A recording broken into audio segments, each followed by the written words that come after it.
Hi. Have you ever thought about a pig in a pen full of mud and how that mud they just love the mud. They love to dig in it and to waller in it, and they never want it to dry out. They want it more and more muddy. Just give me more mud, give me more mud. And they play in that dirt and they waller in it so much and they get it all over them so much that eventually they're laying in their own waste. They don't even realize it because they just give me the mud. And yet a potter could come along and take that same mud, and they take that mud and they pound it and they mold it and they twist it and they turn it and they fix it into a beautiful pot. And they make that mud more than just something to waller in. They make that mud useful.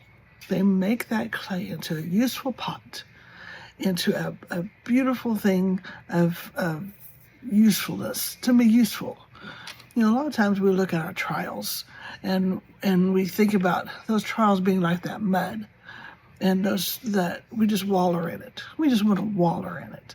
We just want to make it our bed and just waller in it. There's nothing but mud. Let's just make it more and more sloppy, more and more messy. Let's eventually just lay in our own waste in it, and let's just waller in it. That mud is not worth anything. And yet, on the other hand, we can take that mud, we could take that trial, and we can make it and change it and see the good in it and make it into something good. God said all things, that he turns all things for good. And so God turns all things for good. Should we not, us who are created in his image and supposed to be doing what God does, should we not be making those trials into something good and something beautiful? And to make them, no, we don't discount the pain, and no, we don't discount the torment, but we can make them into something beautiful.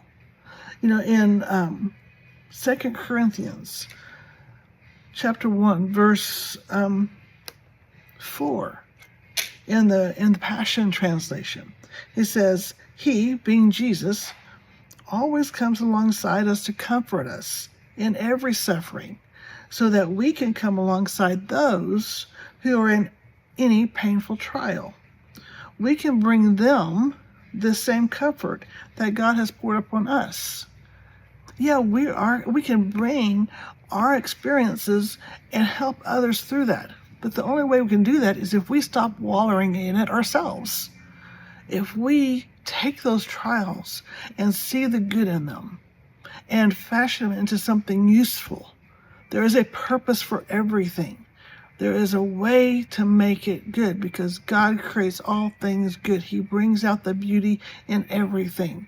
In 2 Corinthians chapter 4 and verse 7, again in the Passion Translation, it says, we are like common clay jars that carry this glorious treasure within, so that this immeasurable power will be seen as God's, not ours.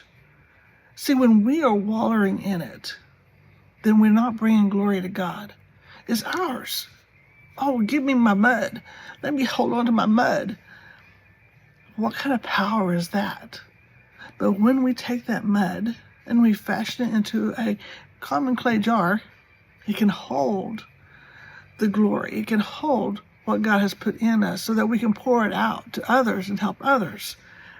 Verse 8 says, though we experience every kind of pressure, we are not crushed.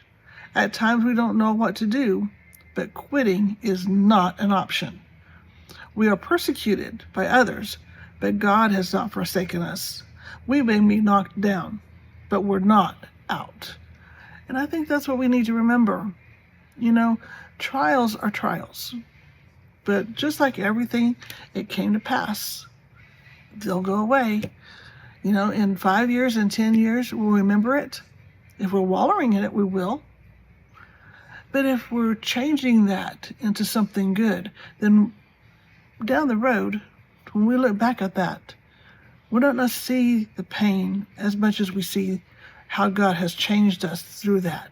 and how he has made that good in us. And I'm not just speaking, saying, oh yeah, I'll be okay. I'm saying, I know that at the roughest time of my life, that I never thought I would live through it, and in fact, I tried to kill myself through it. But looking back, I can see God used that for good. Because I went through those situations and I went through those experiences, I've been able to help many people because of that. Because I lived through that, I can say to somebody else that's living through that, it will get better. And know that it's true. Because in my life, it got better. Because in my life, God used everything for good. And I know that he won't do it for me and he won't do it for you. So, stop wallowing and take that clay, take that trial, and you begin to mold it into something good that God himself will be glorified through. Blessings.